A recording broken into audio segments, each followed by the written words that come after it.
मुहिम के सिलसिले में DMCs को दिए गए ऑर्डर तलब कर लिए गए और जहां तबादला किया गया था वहीं ज्वाइनिंग की हिदायतें की गई हैं और मंगल तक तमाम चीजों पर अमल दरामद करने की हिदायतें जारी कर दी गई हैं। लेकिन मजीद क्या हुआ है, क्या होने जा रहा है, सुनिए United Worker Union General Secretary Waris Gullar की ज़बानी। जो ऑर्डर उन्होंने निकाले हैं कि वारिस फलां जगह जाएगा, शाकिर फलां जगह जाएगा, कैसर फलां जगह जाएगा, बात को रिपोर्ट करनी है सबसे पहले। उसके बाद अगर कोई ऑर्डर नहीं मानता तो उसका जिम्मेदार खुद है।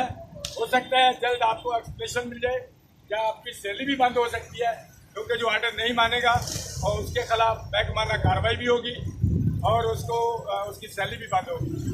तो बराए मेहरबानी हम फिर आपसे अपील करते हैं जल्द अज जल्द हमारे इस मसले को हल किया जाए। Sindh solid waste management board 2014 में वजूद में आया, लेकिन 6 साल गुजर जाने के बावजूद भी अपने पैरों पे खड़ा नहीं हो रहा। मुलाजमीन की चीखें और तजर्बे किए जा रहे हैं। अजीज आरिफ, KBS बल्दियाती न्यूज़, कराची।